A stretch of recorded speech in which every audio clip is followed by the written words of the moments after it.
Biblia, hermanos, ahí en Isaías capítulo 11. Vamos a leer ahí del 1 al 5. Vamos a estar viendo todo el capítulo, pero yo pienso que este es los textos claves, por decirlo así, de lo que vamos a estar hablando el día de hoy. Vamos a hablar del reinado del Mesías. Y entonces es bien importante que en estos primeros 5 versículos vamos a saber su genealogía, vamos a saber de qué manera él, de dónde va a venir y cómo va a ser su reinado aquí sobre la tierra en el milenio. Amén. Así que, ¿ya lo tienen?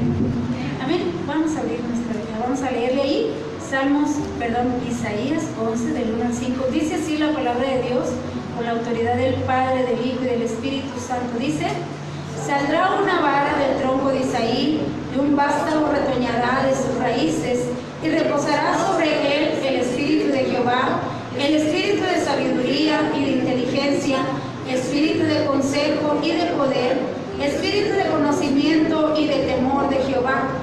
Y hará entender diligentemente el temor de Jehová. No juzgará según la vista de sus ojos, ni arguirá por lo que oigan sus oídos, sino que juzgará con justicia a los pobres, y arguirá con equidad por los mansos de la tierra, y herirá la tierra con la vara de su boca, y con el espíritu de sus labios matará al impío, y será la justicia cinto de sus lomos, y la fidelidad ceñidor de su cintura. Tome sus lugares, hermanos.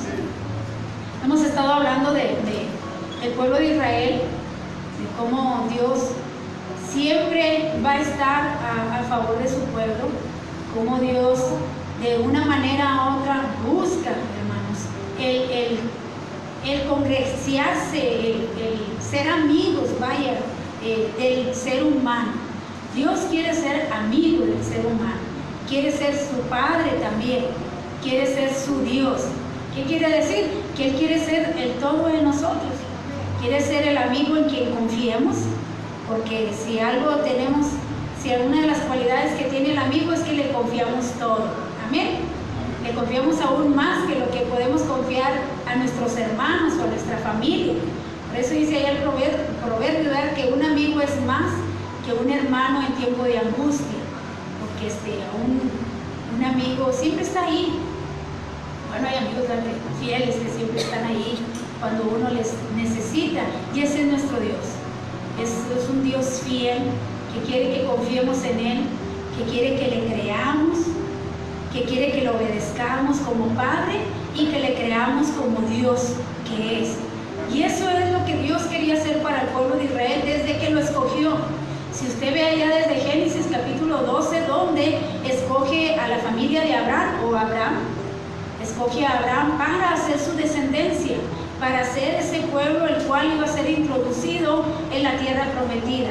Pero este pueblo nunca quiso conocer a Dios como Él era. Él quiso hacer su Dios a su manera.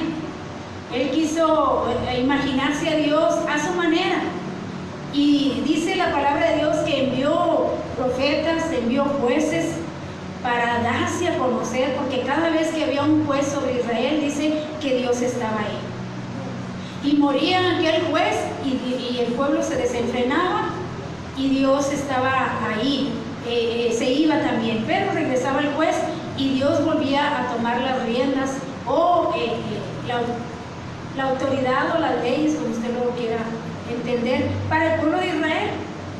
Pero el pueblo de Israel aún así, dice allí, fíjese en Isaías 9:13, dice: pero el pueblo no se convirtió al que lo castigaba, ni buscó a Jehová de los ejércitos. Fíjese bien, a pesar de que estamos viendo aquí en el libro de Isaías cómo Dios les está advirtiendo, les está diciendo que no tengan miedo del enemigo, que tengan confianza en Dios, que crean en Dios, que depositen en Él toda su confianza. Hemos dicho que le pide señal, nos estuvieron hablando, hoy estamos llevando esta historia, cómo Dios de alguna manera u otra quiso ayudar al pueblo de Israel, dejando que el enemigo se acercara para poderles decir o poderles mostrar que Él los estaba defendiendo, pero el pueblo no quiso. Leemos aquí 9:13, donde dice: y el pueblo no quiso. a Dios, no quiso a su Creador. Entonces no quiso volver su corazón a Dios, porque más adelante lo podemos ver allá en Jeremías, donde dice: te adorné, te hice hermosa. Todos volteaban a verte porque eras una ciudad próspera, eras una ciudad en la cual todos temían, porque yo estaba contigo, yo peleaba. Pero aún así, bueno, nos lo leyó la hermana Ruth, le dice: aún así te prostituiste con las naciones, tomando sus dioses. Va el rey a casa y anda más, y dice: bueno, estos son los dioses que le ayudan a ellos, por eso son bien fuertes los asirios. Bueno, me llevaré sus dioses y yo también los honraré, y inclinaré al pueblo a que adore a esos dioses para ser fuertes. Fíjense bien hasta dónde llega la necedad del hombre o del ser humano para no reconocer a Dios, o para no, decimos nosotros, para no deberle nada. Y Dios, ¿qué es lo que hace Dios? Bueno, toma a Asiria para castigar a su pueblo, para castigar su desobediencia. Dice que Asiria será su vara para castigar al pueblo de Israel del sur. Acuérdense que es Israel del norte y Israel del sur. 10 tribus de un lado, del norte, y 2 tribus del lado sur. Dios está aquí en el lado sur. Ahorita está tratando con el lado sur, porque de ahí vendría el Mesías, en el cual es el que vamos a estar viendo ahorita. Así que Dios estaba defendiendo de dónde vendría la descendencia. Estamos hablando desde Abraham, y cómo después siguió Moisés y los introdujo, y luego José, que los introdujo a la tierra prometida. Y estamos hablando de esa Judá, de ese lado del sur, donde ya el lado norte ya está cautivo, ya está ya unido con Asiria. Están todos allá unidos y todos están en contra de Israel. Y como no quisieron, el rey Acaz prefirió hacer alianza con el rey de Asiria para que lo ayudara, y no quiso confiar en Dios, no le honró, como leímos en el texto, no le honró confiando en Dios. Bueno, Dios toma a Asiria como su vara. Eso está ahí en Isaías capítulo 10 versículo 5, donde dice: oh Asiria, vara y báculo de mi furor, en su mano he puesto mi ira. O sea que Dios usó a Asiria para que fuera en contra de Judá y les diera una corrección. No los iba a destruir del todo, no le iba a permitir Dios que lo destruyera del todo, porque Dios sabe a quién Dios estaba defendiendo. Ahí en Judá había un remanente fiel, un remanente arrepentido, un remanente que no estaba a favor de lo que estaba haciendo el rey Acaz, no estaban a favor de las alianzas que estaba haciendo el rey Acaz, sino que ellos preferían confiar en Dios, y entre ellos estaba el profeta Isaías y sus hijos. Ese remanente donde dijeron: nosotros no estamos de acuerdo, y prefirieron verlos como unos traicioneros, verlos como alguien que no estaba con ellos, que confiar en Dios. Así que Dios levanta a Asiria, pero Asiria era un rey terrorista, era un rey en el cual dispersó todas las familias de que estaban aquí, puso a los hijos en un lado y a los padres en otro parte, y el chiste es de que llega el momento en donde todos los que nacieron en los cautiverios no saben de qué tribu vienen, no saben ni de dónde son, porque unos nacieron y crecieron en Babilonia, otros nacieron y crecieron allá en Siria, allá de aquel lado de Remalías y de todos ellos. Así que crecen y no saben, pero Dios dice: pero yo sí sé.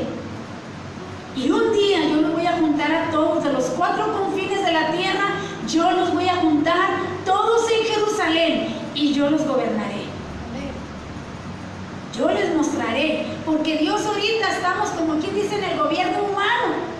Dios está dejando que el ser humano gobierne, pero que gobierne con sus leyes, mi hermano. Que gobierne bajo la dirección de Dios. Pero lo que hemos estado viendo en Isaías es que dice: pero tú amaste más el soborno. Tú te hiciste leyes conforme a tu corazón, a lo que tú querías, no conforme a mis leyes. Y dice allí en Isaías 10, versículos del 12 al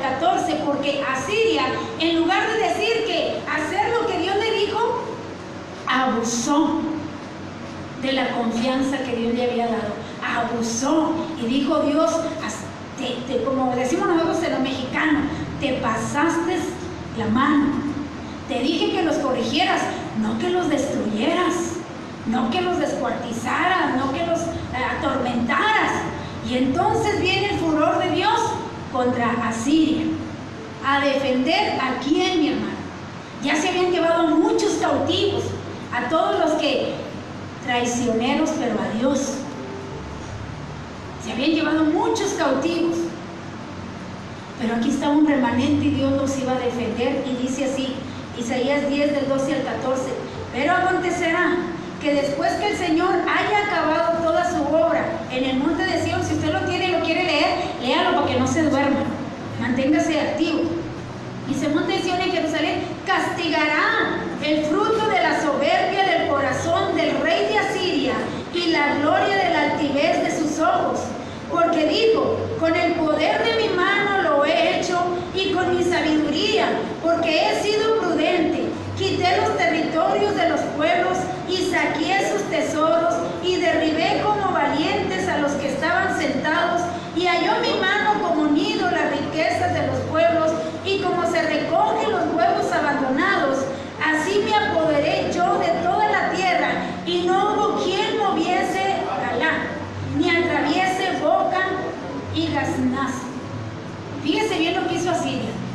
O sea que se enorgulleció, dejó de hacer lo que Dios le había permitido, y él hizo de más y se llenó de orgullo, tanto así que terminó con Judá y dejó los puros troncos, que eso se encuentra ya en otra cita, ya en Isaías 37:24 dice, por mano de tus siervos has vituperado al Señor y dijiste, con la multitud de mis carros subiré a las alturas de los montes y a las laderas del Líbano, cortaré sus altos cedros, sus cipreses cogidos, llegaré hasta sus más elevadas cumbres, al bosque de sus feraces campos. Usted quiere seguir Isaías 10, 18 y 19, porque usted va a ver cómo el rey de Asiria casi termina con el pueblo de Dios, casi lo derribó por completo, lo asoló. Bueno, de hecho Jerusalén quedó asolada, quedó en ruinas total, quedaron puros troncos caídos, puras ramas secas ahí. Y dice allí, lea allí conmigo si lo tiene, Isaías 10, 18 y 19, que dice, la gloria de su bosque y de su campo fértil consumirá totalmente alma y cuerpo, y vendrá a ser como abanderado en derrota, y los árboles que queden en su bosque serán en número como un niño los pueda contar. Así que ahí mismo al 20 y 21, hermanos, de Isaías 10 dice, acontecerá en aquel tiempo que los que hayan quedado en Israel y los que hayan quedado en la casa de Jacob nunca más se apoyarán en el que los hirió, sino que se apoyarán con verdad en Jehová, el Santo de Israel, y el remanente volverá, y el remanente de Jacob volverá al Dios viviente. ¿Cuándo, hermanos? Bueno, Dios permitió no que Asiria se llevara cautivo al pueblo de Israel, sino que Dios, para castigar a Asiria, levantó al rey de Babilonia, a Nabucodonosor, para que terminara con el rey de Asiria, para que terminara, porque va a creer que se sintió altivo y orgulloso, como diciendo, miren lo que le hice al pueblo de Dios, al que Dios tenía protegido, lo terminé. Pero no sabía con quién se había metido, porque Dios no permitió que se llevaran a su remanente fiel. Yo quiero que entienda la importancia de su fidelidad a Dios, mi hermano. Y no le estoy hablando de estar aquí en la iglesia, porque usted puede estar aquí, pero su mente no está aquí. Le estoy hablando de la fidelidad a Dios, que usted sea transparente. Por eso hablamos a un principio de amigo, de Dios, de Padre. Alguien que usted esté totalmente depositado en Él, totalmente confiado en Él. ¿Por porque Dios promete proteger a aquellos. Vamos a llegar a un texto donde dice, aquellos que tiemblan a su palabra. A esos Dios tiene el favor de Dios. Por eso la Biblia dice, ¿verdad? No todo el que me diga Señor, Señor. O nuestro dicho, ¿cómo dice nuestro dicho? Aquí en mexicano, no todo lo que brille es oro. Pero Dios conoce los corazones y conoce la fidelidad de cada uno. Es lo bonito, que Dios conoce lo que hay dentro de nosotros. Porque Él, ahorita vamos a ver que dice, no te va a juzgar por tu apariencia, porque así todos parecemos hijos de Dios. Él va a juzgar adentro lo que hay en el corazón. Y ya casi se aproxima ese tiempo en el cual daremos cuentas a nuestro Dios. Ya estamos casi a la puerta. Podríamos decir que estamos ya en la fila para entrar al trono blanco, para entrar a la presencia de nuestro Dios y ponernos a cuentas con Él. Aleluya. Ya estamos casi en la fila, hermanos. Está como cuando estamos en el salón de clases y bueno, yo recuerdo, mi infancia fue muy bonita en la escuela, pero yo recuerdo que, hermano, me daba una emoción escuchar el timbre del recreo. Pero emoción, mira cómo salen los niños, hermanos. Cuando es el timbre del recreo, un corredero, con aquella alegría porque es el descanso. Nosotros deberíamos estar así ya, esperando, no el timbre, la trompeta, para salir corriendo al descanso, para descansar de estas leyes corruptas que está haciendo el ser humano, para descansar me estaba diciendo mi papá que le van a dar 7 años de cárcel al que maltrate un perro. Pues ahí me deberían de dar, pero premio, ¿verdad? Porque si vieran la reinita que tenemos en casa. 7 años porque maltrates un perro. Hace 6 y medio si lo maltrata, 7 si lo mata. 7 si lo mata y 6 y medio si lo maltrata. Pero si aprueban que se mate a un bebé dentro del vientre. Fíjense nomás cómo están nuestras leyes de torcidas. Defendiendo a los animales, pero matando a los bebés inocentes. Por eso la Biblia dice derramadores de sangre inocente. ¡Ay! Dice así, ¿verdad? ¡Ay de los derramadores de sangre inocente! Porque no saben cómo les va a ir. Porque es alguien que no se defiende, pero que es vida. Es una vida. Se le dijo a una mamá que iba a abortar a su bebé y llevaba a otro niño allí con ella. Lo dejó ahí afuera y le dijo al doctor, ¿por qué no matamos mejor a este niño y deja que nazca el otro? Y dijo, mire, si no soy una asesina, ¿cómo va a matar a mi hijo? Se va a matar el que está dentro. Pero al que está dentro no se le llama asesinato, pero al que está afuera sí. Son vidas. Pero esas son las leyes. Y el pueblo de Israel estaba cansado, y Dios está cansado de las leyes que se están rigiendo el día de hoy, que Dios le dio la oportunidad al ser humano de gobernar o ser reyes o ser primeros ministros, que es lo que hay hoy en día. Cuando ya Israel volvió a ser nación, si se fija, ya no hay reyes, ahora hay primer ministro. Ya no hay reyes, se terminó el tiempo de los reyes.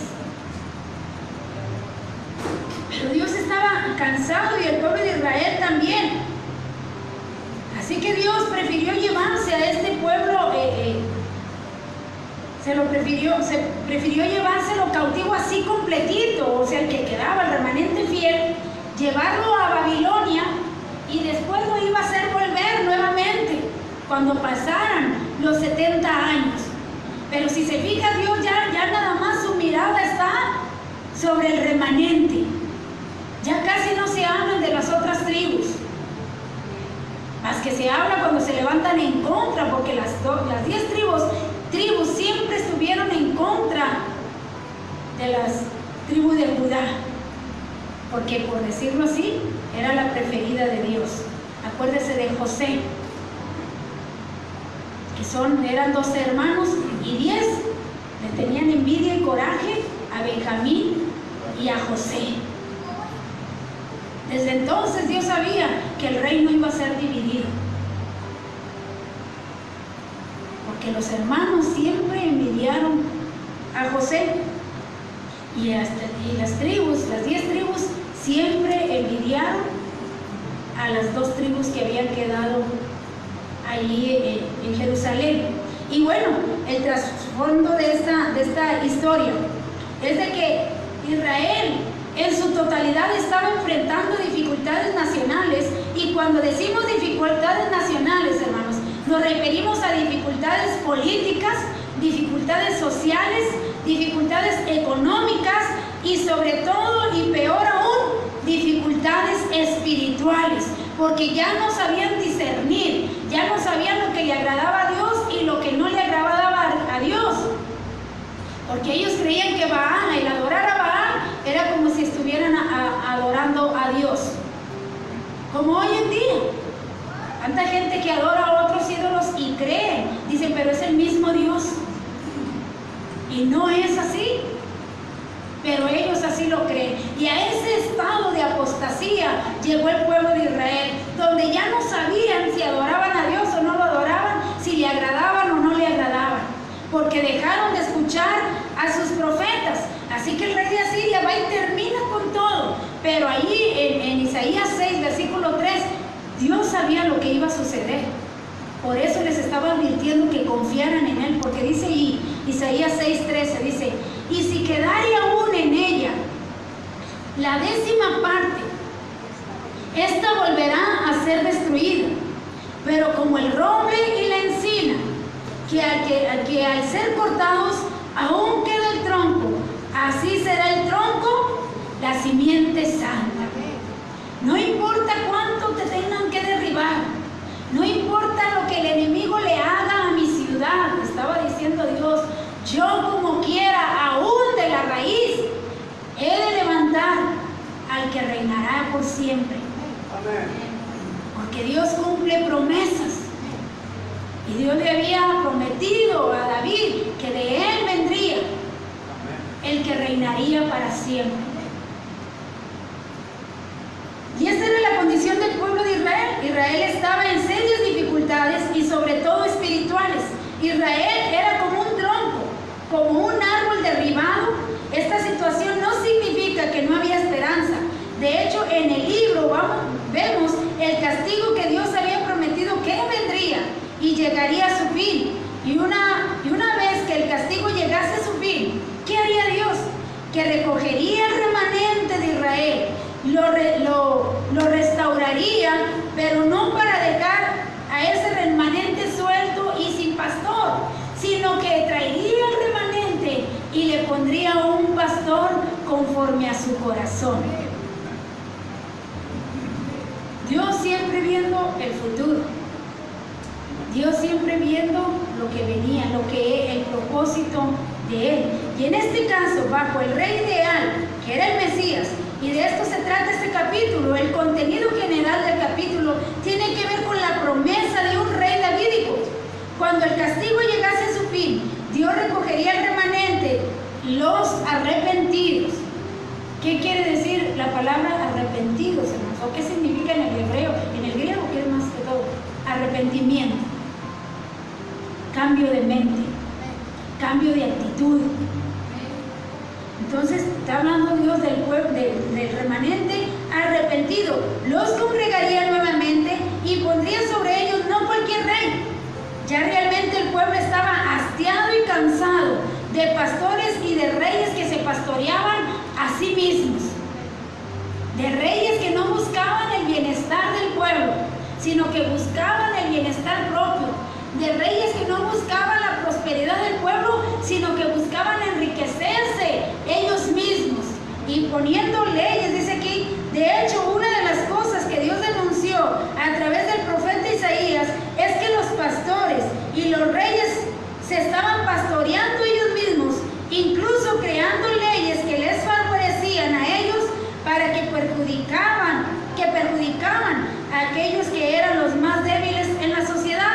como la viuda y los huérfanos. Pero ya no más, Dios recogería su remanente y pondría sobre ellos un rey ideal, el rey davídico. Dijo Dios, voy a sacar a mi remanente de aquí para poder destruir del todo Jerusalén. Y miren, ¿qué fue lo que fue a hacer Nabucodonosor? Fue y incendió la ciudad. Fue primero y la saqueó toda. Y luego después le prendió fuego. 70 años estuvo asolada Jerusalén, en ruinas. Tanto así que Daniel siempre volteaba y miraba por su ventana y miraba las ruinas. Y llegó el tiempo donde él se encuentra con los libros y mira que ya se había cumplido el tiempo en el cual ese remanente estaba fuera. Pero Dios tuvo que sacar al remanente por mano de Nabucodonosor para destruir Jerusalén. Porque nos han estado hablando en los mensajes atrás, Dios tiene que sacar primero a su iglesia, a su remanente, tanto judíos y no judíos, pero que estén arrepentidos y lavados con la sangre de Jesucristo, porque hay judíos que creen en Jesucristo y que son lavados con la sangre de Jesucristo. Ellos también seguirán en el arrebatamiento. Ellos también seguirán con la iglesia, sacará su remanente fiel y lo llevará y destruirá. Amén. Amén. Este es el aplauso. Destruirá el gobierno humano que está caído. Es la raza humana caída. Cayeron en pecado y estamos caídos. Pero Dios dice, aún de ahí los levantaré. Qué bonito, ¿verdad? En el versículo 1 de este capítulo comienza hablando de un tronco caído, que ya vimos ahí en Isaías 6. Se habla de Israel en dificultades y se ilustra como un tronco caído. Pero ese no era el único tronco caído dentro de Israel. Había una casa o una familia a la cual Dios le había dado el derecho a reinar, y era la casa de David. Y en ese momento de la historia también ese tronco estaba caído, y Dios promete que de ese tronco caído, la casa de David, se levantaría nuevamente de una ramita. Se levantaría un rey que reinaría sobre Sión, sobre el pueblo de Dios. Una ramita, hermanos. Y lo interesante es que nosotros vemos este árbol que está aquí en el patio. Y le cortamos las ramas. Y siempre sale del tronco. Del tronco es donde salen las ramas nuevamente. Pero este que habla aquí dice que saldrá, no del tronco, de la raíz. Porque será algo nuevo. Porque el tronco pues ya es viejo y Dios no hace nada nuevo, no pone nada nuevo sobre algo viejo, vaya. Dice, saldrá de la raíz una ramita. Y de esa ramita insignificante haré un reino, haré una nación que gobernará y reinará por 1000 años. Porque Dios, si algo tiene es que de la nada hace algo grande. Aún de nosotros, dice, ¿verdad? Y aún del pueblo de Israel, tú siendo insignificante, vine a ser una nación grande. Entonces, el énfasis de este reinado, que sería de justísimo, Dios determinaría su juicio, recogería su remanente a los fieles al arrepentimiento y traería nuevamente. Y no los dejaría como ovejas sin pastor. Pondría sobre ellos al rey real, un rey que se levantaría de la casa de David como está prometido. Como dice allí en Isaías 11, 4 y 5, sino que juzgará con justicia a los pobres y arguirá con equidad por los mansos de la tierra, y herirá la tierra con la vara de su boca, y con el espíritu de sus labios matará al impío. Nuestra hermana Anita nos habló, ¿verdad? Cuando él viene en su caballo blanco, y viene, dice, todos los santos con él, y con el aliento de su boca terminará con el anticristo, terminará con todo. Fíjense, no va a necesitar ni pelear con espada, con el puro aliento de su boca dice que terminará con todo. Amén. porque Él es justo. Así que Israel está como un tronco caído, pero Dios no era la última esperanza, sino que Dios les daba la esperanza. Dice aquí, hay una palabra de esperanza. Dios recogería su remanente y pondría sobre ellos al rey ideal, al hijo de David. Y ahí es donde llegamos al versículo 1, donde empieza el linaje, la genealogía, desde dónde vendría. Fíjese bien, no viene de David, que la costumbre es de que alguien criado en el palacio, alguien enseñado en las leyes, alguien que viviera en el palacio, de ahí seguía el rey. Pero aquí nos está diciendo, no viene de la realeza, viene de más abajo. Viene de Isaí, un agricultor, un pastorcito, de alguien humilde. De allá viene el que ha de reinar para siempre. Qué bonito, ¿verdad? Por eso dice que era humilde, porque venía de la raza de allá, de la humildad. No venía de un palacio, no había sido enseñado como Moisés en las leyes en un palacio. No había sido como José, que también creció en un palacio, como Nehemías, que estuvo en un palacio, como Daniel, que estuvo en un palacio. No, vendría de un cuidador de ovejas. Aleluya. De allá vendría. Y que no eran ni de él, eran de su padre, de donde cuidaba. Le dice, ¿verdad?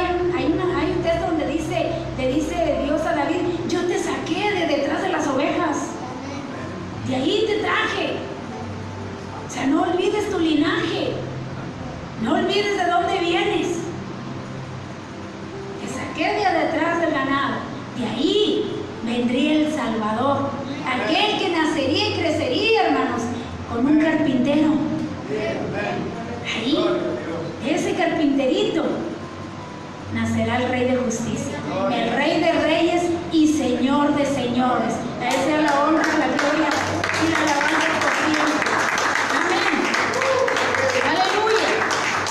Así que la vara indica de Isaí que viene de una descendencia humana, que iba a ser humano, que iba a ser un ser humano que estaría entre nosotros y que aprendería de la raza humana y era quien gobernaría con justicia, como el quien dice, te voy a demostrar cómo se debe de regir un pueblo, cómo se debe de gobernar, cómo debiste de haberlo hecho.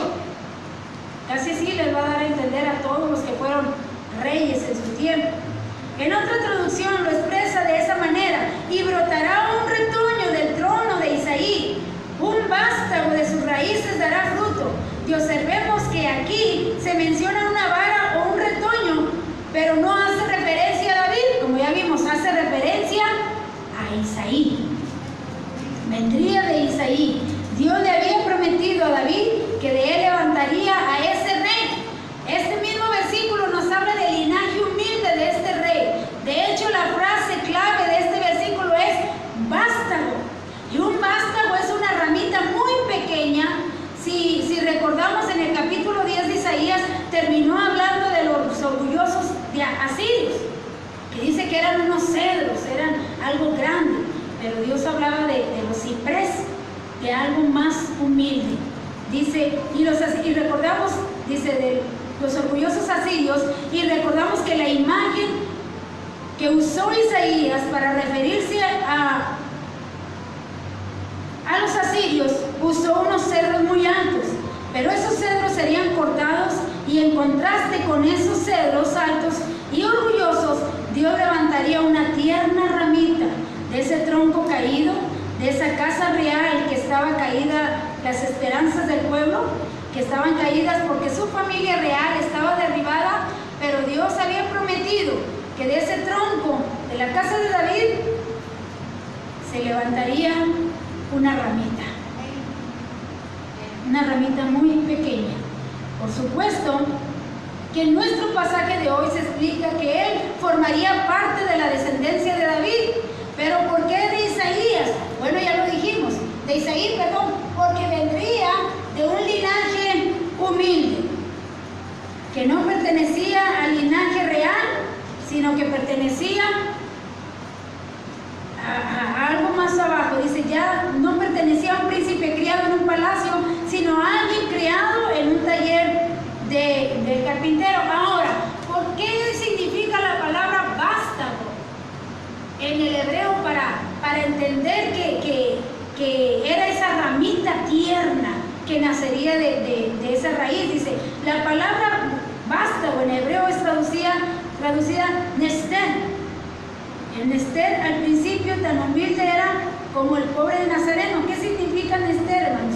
Que viene siendo de una ramita, de algo muy humilde. Viene de la palabra Nazareno, de Nazaret. A Nazaret la tenían, hermanos. Nosotros cuando hablamos de Nazaret, hoy hablamos, no, Jesús de Nazaret. Hablamos como alguien, algo muy grande, muy bonito, pero Nazaret era algo insignificante a los ojos de los judíos. Porque ahí en los evangelios, de ahí viene la frase que dice, de Nazaret saldrá algo bueno. Porque lo tenían como muy baja estima. Es como decir, de la Nueva Escobedo vendrá el rey que ha de reinar por siempre. De algo muy humilde, de algo muy abajo. Pero eso es lo que Dios... Hay una frase que pone mucho en Facebook que dice, Dios toma algo ordinario para hacer algo extraordinario. O sea, para que se pueda ver el poder de Dios en lo que Él hace. Así que allá en Mateo dice, y vino y habitó en la ciudad que se llama Nazaret, para que se cumpliese lo dicho por los profetas, que habría de ser llamado Nazareno. Que él sería llamado Nazareno. Dice, esto es interesante cuando uno oye la palabra Nazareno para hablar de Jesús. La palabra Nazaret significa raíz de tierra seca o de alguien menospreciado. De esa raíz seca es de que nos va a hablar Isaías capítulo 53, de alguien despreciado, de alguien insignificante. Y ahí viene la palabra Nester, de alguien despreciado. Y ahí viene la palabra que ya dijimos que si se va a levantar alguien de ahí, pues ahí hice yo el que había de reinar, un Nester. Sería una ramita tierna y humilde. Así la frase que había de él como un vástago no está hablando solamente de la familia que él descendía. La familia de donde él vendría sería de la familia de Isaí, la familia de David, pero sus orígenes son humildes. Y ahí vendrían, tan humildes que son comparados con una ramita tierna. Y ahí vendría nuestro Salvador. Ahora, ¿cómo será el carácter de esta ramita tierna, de esta raíz, de este pastorcito humilde que viene siendo de Isaí? Isaías está haciendo referencia a Isaí para hablarnos de la humildad y de lo tierno que sería este reinado. Bueno, el carácter, ¿cómo va a ser él? Nos lo dice el versículo 2. ¿Cómo será este ramita o que habría de venir? Dice, y reposará sobre él el Espíritu del Señor, Espíritu de sabiduría y de inteligencia, Espíritu de consejo y de poder, Espíritu de conocimiento y de poder del Señor. Fíjese que lo divide en tres partes. Dice Espíritu del Señor y Espíritu de sabiduría, de inteligencia y de consejo, de poder y de conocimiento, y de temor al Señor. Habla de tres grupos. Este carácter debe de tener un gobernador o un rey. Deberían de tenerlo. Pero nadie pudo lograr llenar, como dice, ¿cómo se dice?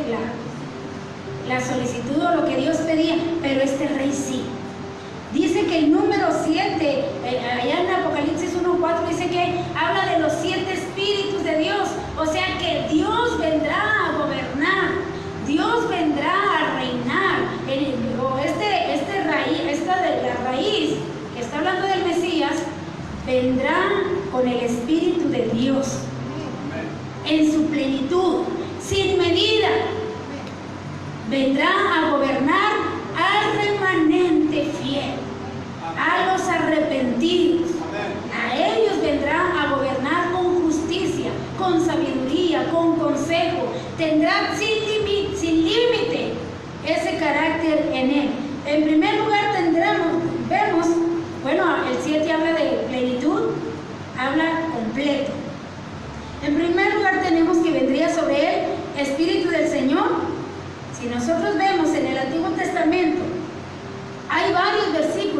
donde se refiere a ciertas personas.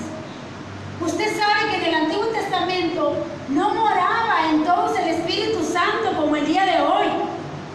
Lo dijo el profeta Joel. En el Antiguo Testamento no, venía Dios y reposaba el Espíritu sobre cierto rey, sobre cierto juez, para gobernar o para capacitarlo para lo que iba a hacer. Pero el Espíritu se iba. Si usted ve ahí en la vida de Saúl, vino y reposó el Espíritu de Dios sobre él para que gobernara al pueblo. Pero cuando este rey, tipo al de Asiria, se enorgulleció y se hizo soberbio, dice que Dios se retiró de ahí, retiró su espíritu y puso un espíritu que lo atormentaba a Saúl. Se lleva Dios ese espíritu, que hoy, gracias a Dios, no es quitado el sello de nosotros, pero en aquel tiempo sí, porque aún no había quien derramara la sangre por nosotros, aún el hombre estaba en pecado, el espíritu no podía estar siempre. Pero, fíjese bien, lo quita y le dice a Saúl: por cuanto no me honraste, no oíste mi palabra, no la seguiste, he encontrado uno conforme a mi corazón, en el cual reposará mi espíritu, y va y reposa sobre David. ¿Sabía usted que en David siempre estuvo el Espíritu de Dios? En otros venía y se iba, pero en David siempre estuvo ahí. Por eso dice: vuélveme ese espíritu recto, porque siempre reposó el Espíritu de Dios sobre David. Así que ese espíritu que reposó sobre David reposaría sobre quien vendría del linaje de David, de la raíz. Reposaría sobre el Mesías, el Espíritu de Dios en él, sin límite en él. Así que de esa manera es que tendría el Espíritu de Dios. Dice: al rey que Dios le había prometido que de sobre sus lomos levantaría a quien sería el rey sobre Israel. Lo que caracterizaba a este rey ideal es que sobre él reposaría el Espíritu de Dios. La Escritura está diciendo que reposaría sobre él sin medida. Ahora, a pesar también de que estaba el Espíritu, necesitaría sabiduría. La sabiduría de Dios. Una sabiduría, hermanos, que nosotros también la podemos entender. No sé si es sabiduría o es inteligencia, donde se pueden meter discernir los espíritus. El saber discernir para poder hacer un justo juicio. Saber discernir. Así que este Mesías traería la sabiduría. Y mire, podemos ver de qué sabiduría estamos hablando. Bueno, el rey Salomón fue alguien que le dijo a Dios: pídeme lo que quieras, que yo te lo voy a dar. Estamos hablando del hijo de David. ¿Y Salomón qué fue lo que pidió, hermanos? Sabiduría.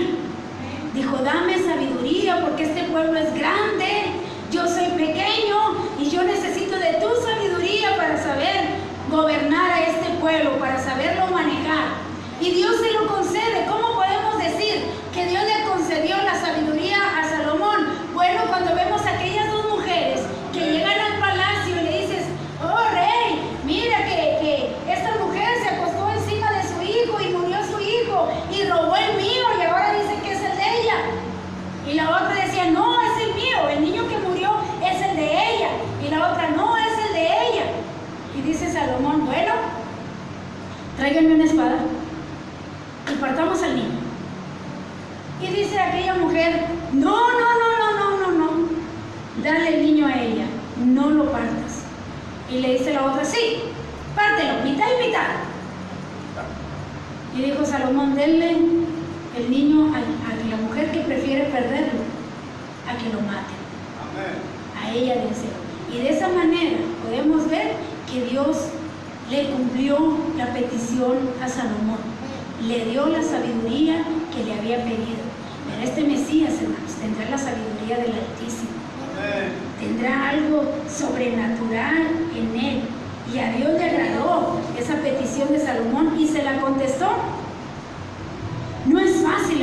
gobernar a un pueblo. Por eso se necesita de la sabiduría de Dios para poder dirigir a un pueblo. Por eso Dios dejó las leyes a los gobernadores para que se puedan regir, pero no quieren, sino que quieren poner sus propias leyes. Y bueno, ¿qué más tendría este rey ideal? Bueno, dice, tendría el espíritu de consejo y de poder. De hecho, todos nosotros sabemos que los gobernantes siempre tienen a alguien que le llaman la mano derecha. ¿Quién es la mano derecha? El consejero. Siempre tienen consejeros. De hecho, en los palacios allí, mirábamos ahí en las escrituras, que siempre tenían consejeros. ¿Quién les aconsejara qué hacer o cuándo detenerse? Pero este Mesías, hermanos, no necesitaría consejeros. Él es nuestro consejero.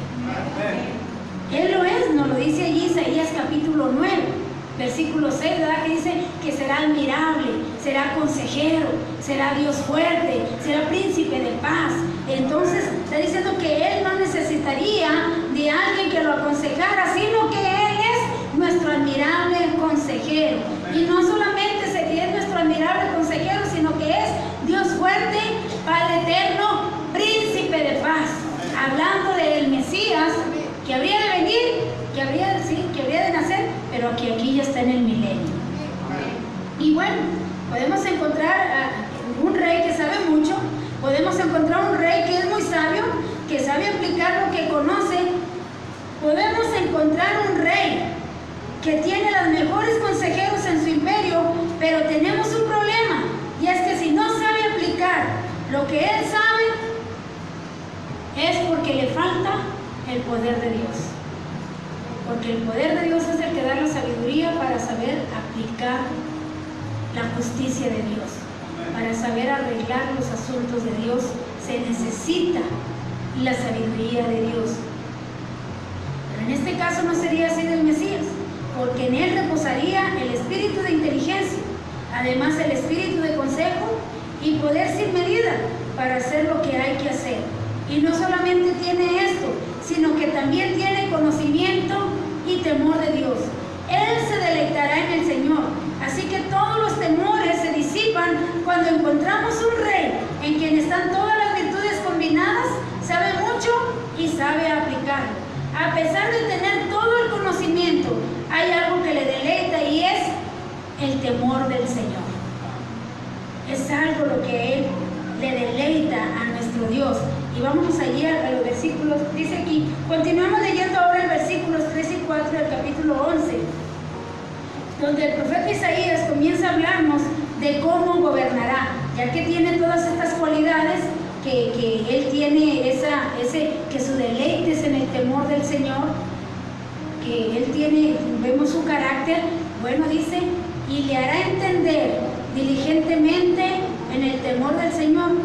No juzgará según la vista de sus ojos, ni resolverá por lo que oigan sus oídos, sino que juzgará con justicia a los pobres y resolverá con equidad, se lo estoy leyendo en otra versión, con equidad a favor de los mansos de la tierra. Herirá la tierra con la vara de su boca y con el espíritu sus labios matará al impío. Será un rey, hermanos, que no juzgue por apariencias.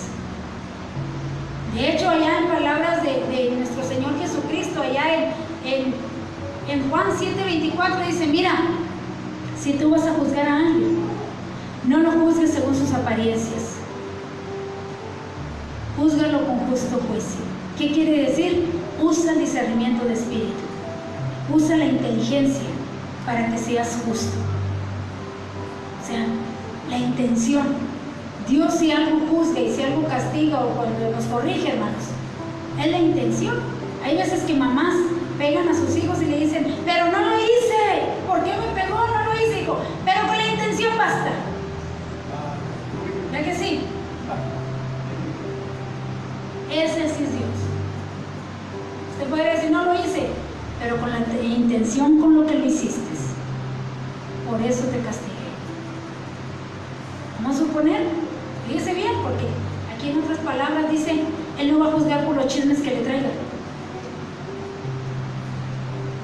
Fíjese bien, porque usted podría dar alguna palabra, pero en sí va con la intención del chisme para destruir a alguien.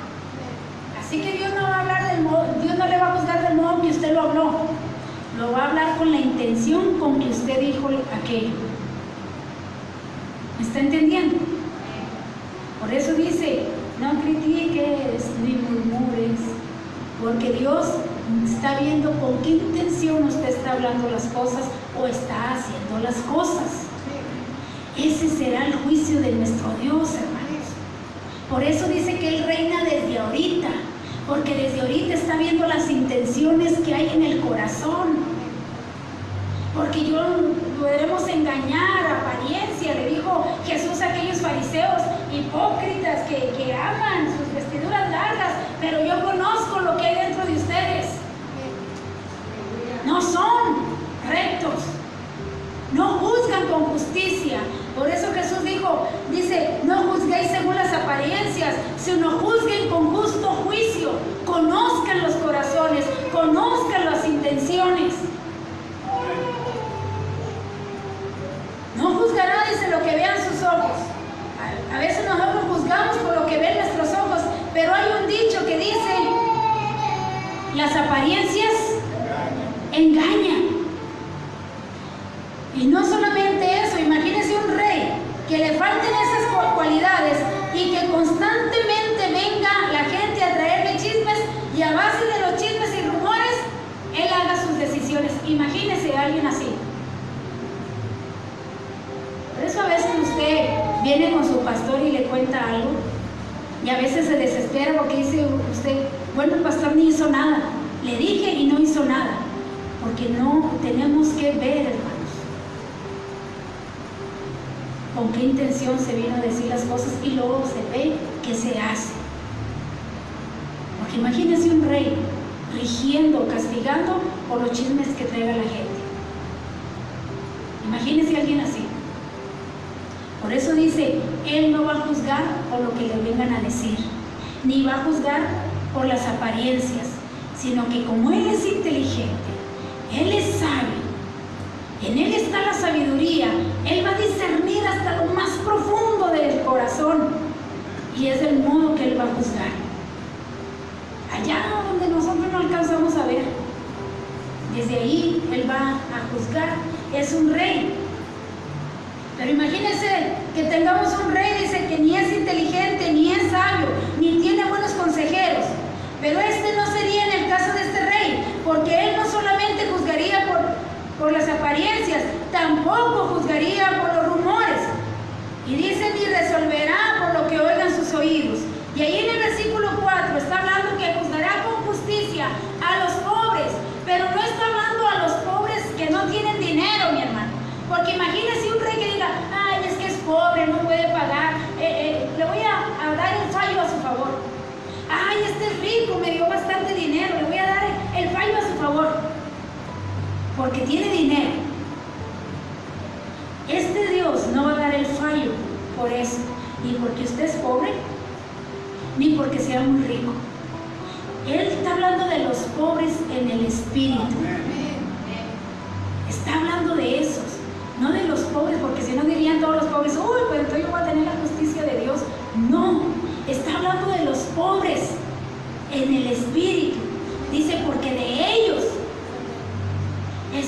heredarán, los mansos también, ¿verdad? Heredarán la tierra, o tendrán la tierra por heredad. Está hablando de alguien que va a gobernar, dice, establecerá su reino, y el propósito de la venida del Señor a este mundo será muy evidente, y es que este mundo necesita quien lo gobierne. No habrá juicios prolongados, ni dudas, ni fallos en las aplicaciones de la justicia, como a veces sucede en la actualidad, cuando los culpables se las arreglan para eludir el castigo que les corresponde. Todo este asunto reviste una gran severidad para algunos y una gran responsabilidad para otros. Cuando dice aquí, hermanos, que Él va a juzgar, mire, busque allí Isaías 66, versículo 2. Mire, qué bonita palabra.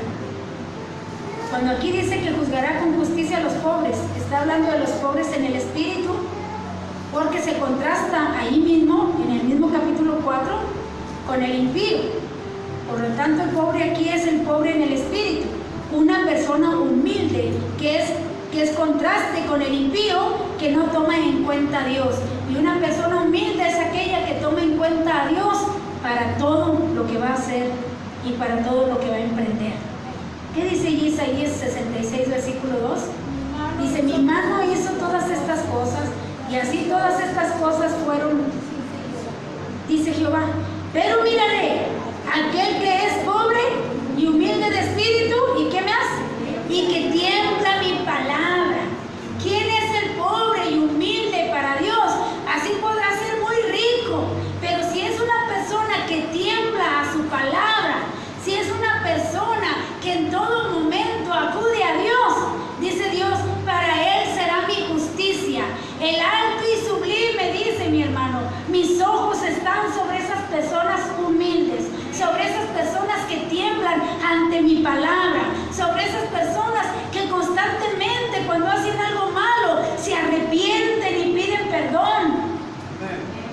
Sobre ellos está mi mirada, sobre ellos está mi justicia. Ve qué bonito es serle fiel a Dios, porque aún contamos con su justicia. Por eso Jesús dice: bienaventurados los pobres en espíritu, porque de ellos es el reino de los cielos. Claro que lo que nos está aquí diciendo, bienaventurado y humilde, es que tiemblen ante mi palabra. Que cuando yo lea la palabra de Dios, hermanos, le crea. Y si Él dice que Él castigará a los desobedientes, que lo creamos y que nos corrijamos por nuestro propio bien. Así que no está hablando del pobre en lo material, está hablando de aquel pobre que tiembla ante la palabra de nuestro Dios. Que Dios nos conceda, hermanos, nosotros tener ese espíritu pobre y humilde que tiembla ante su palabra, porque el corazón contrito y humilde Dios no lo desprecia. Aquel que está siempre dependiendo de Él. Versículo 5 dice: y será la justicia cinto de sus caderas, y la fidelidad ceñirá su cintura. Es decir, que como el rey estará revestido de justicia y fidelidad, ese será el propósito de su reino. Ese reino caracterizado por la justicia y la fidelidad también tendrá el propósito de restaurar el dominio sobre la creación. Perdido, dice, por Adán en el jardín del Edén, cuando el pecado entró a la raza humana. Recordemos nuestras consideraciones al estudiar Génesis. Así como el rey, el presidente, se pone aquí su banda, la banda de este rey mesiánico será aquí: justicia y fidelidad. Esa será su banda que decimos nosotros: justicia y fidelidad. Porque si algo tiene Dios, es que es fiel para con nosotros. Es que Él es fiel para los que le buscan. Dice que su mirada está para los pobres, aquellos que tiemblan ante su palabra. Así que eso será lo que a Él le rodeará siempre: justicia y fidelidad. Versículos 6 y 7 dice: morará el lobo con el cordero. Está hablando de cómo serán los detalles del reino. Dice: y el leopardo con el cabrito se acostará, el becerro, el león y la bestia doméstica andarán juntos, y un niño los pastoreará. La vaca pacerá junto a la osa, sus crías se recostarán juntas, y el león como el buey comerá paja. Se fijan, hermanos, que aquí Dios está poniendo podríamos decirlo así para que lo entienda, a su cadena alimenticia, que van a estar juntitos. Como mire, el lobo y el cordero. ¿Usted cree que hoy podrán estar juntos ellos dos? Pues sí, pero la panza será del lobo. Ahí estarán juntitos. Y está poniendo al leopardo y al cabrito. ¿Usted cree que hoy podrán estar juntos? No. ¿Y qué más dice el versículo? Más adelante va a decir también que el niño jugará con la víbora. Imagínense que ahí en el milenio, en lugar de darle al niño una sonajita, le dé el cascabel, ahí meta la mano ahí en la cova de la cobra y ande con su cascabelito el bebé. ¿Ha visto usted esas serpientes, hermanos? Yo nomás de verlas me da horror. Aunque estén detrás de un vidrio. No, me dan horror esas cosas. ¿Qué está hablando Dios aquí? Está hablando de la paz que va a haber en el milenio. Amén. Unos estudiadores dicen que tal vez podría ser que Dios está hablando de las naciones, no precisamente que también los animales ya van a ser así como dice su palabra, pero dicen que a lo mejor está hablando, porque si nosotros vemos el libro de Daniel, Dios se refería a como al rey de Babilonia, se refería como un león, refiriéndose al rey de Babilonia, o un leopardo para hablar de Grecia, o de un oso para hablar de los medos y persas, y los pies para hablar de una bestia salvaje. Y en este caso está diciendo que no habrá antagónicos, o sea, que ya no habrá naciones que estén peleando por el poder. Está hablando de una paz mundial, está hablando de que ya no va a haber que me conquisten ni de conquistados, sino que va a haber lo que ahorita están queriendo hacer el mundo entero, que todos estén en paz y en común acuerdo, que todos firmen paz. Y como esto está escrito, hermanos, es por eso que el pueblo de Israel va a ser engañado. Porque dice que está hablando de las naciones, que las que hoy están en guerra, que las que hoy están en contra, van a tener paz. ¿Pero cuándo? En el milenio. Cuando reine este Mesías. Es la única manera en la cual van a poder estar juntos. Es la única manera en la cual van a poder estar en paz. Este rey mesiánico está hablando: yo te voy a dar esa paz que tanto te han prometido y que nunca te la van a lograr dar. Pero va a ser cuando yo termine con el gobierno humano, cuando yo termine con estos reyes corruptos, cuando yo termine con estos gobernadores que nunca han buscado el bienestar del pueblo, que para eso fueron puestos, para buscar el bienestar de los demás, sino que se enriquecieron y buscaron su gloria propia. Así que Dios va a traer a este humilde pastorcito, de alguien que fue criado en una carpintería, hablando de Jesús de Nazaret, que nos dé esa paz que tanto anhela nuestro corazón. Nos va a dar esa tierra que tanto anhelamos ver. Yo me encontré ayer con unas fotos del 2007 y era todo tan bonito. Estamos en Montemorelos, imagínense. Muy bonito. Decía yo, qué bonitos tiempos, donde los niños podían salir y no pasaba nada, donde uno podía salir en la noche y no salía uno con temor, donde uno dormía con la puerta abierta. ¿Cuántos durmieron así con la puerta abierta? Hoy no, hay que ponerle cerrojos y cadenas y varillas, porque no hay seguridad, porque no hay paz.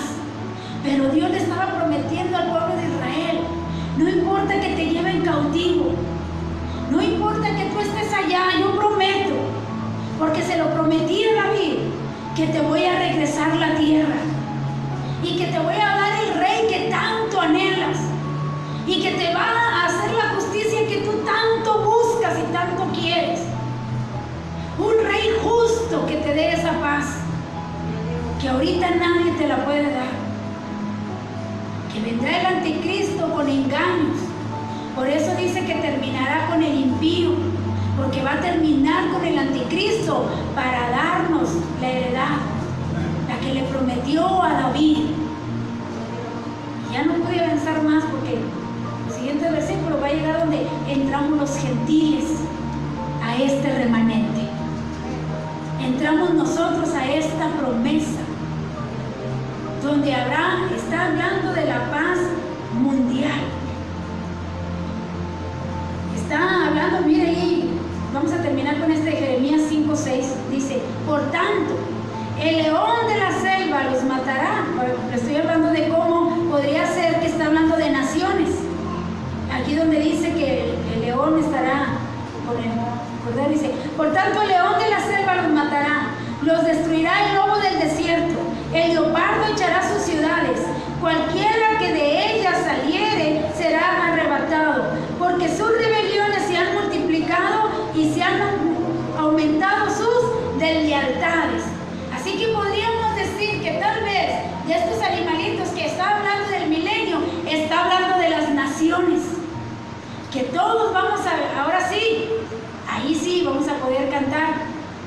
¿Dónde? ¿Qué dice? Pero no habrá necesidad de la luz y el resplandor, ni el sol, porque dice que todas las naciones unidas como hermanas.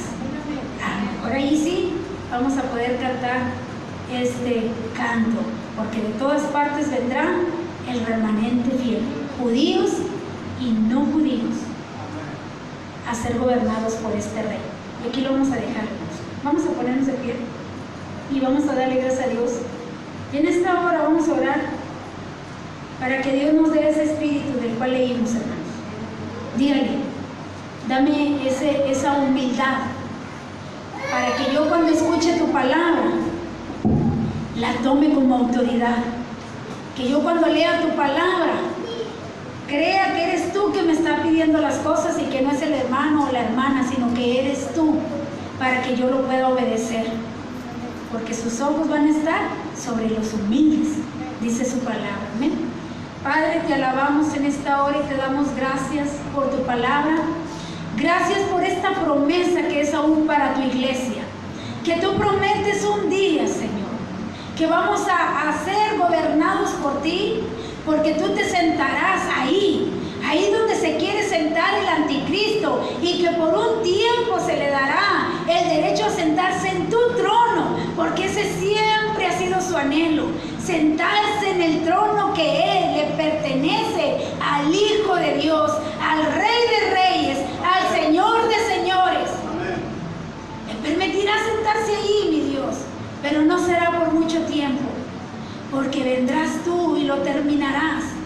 Y nos darás esa tierra por heredad. Nos harás, Señor, justicia a todos los lavados con tu sangre, a todos aquellos que tememos y que temblamos a tu palabra. Señor, pon en nosotros un espíritu de escudriñar tu palabra, un espíritu que tomemos tu palabra de parte tuya, que no creamos que es el ser humano quien nos lo pide, sino que entendamos y creamos en nuestro corazón que eres tú quien nos lo está pidiendo.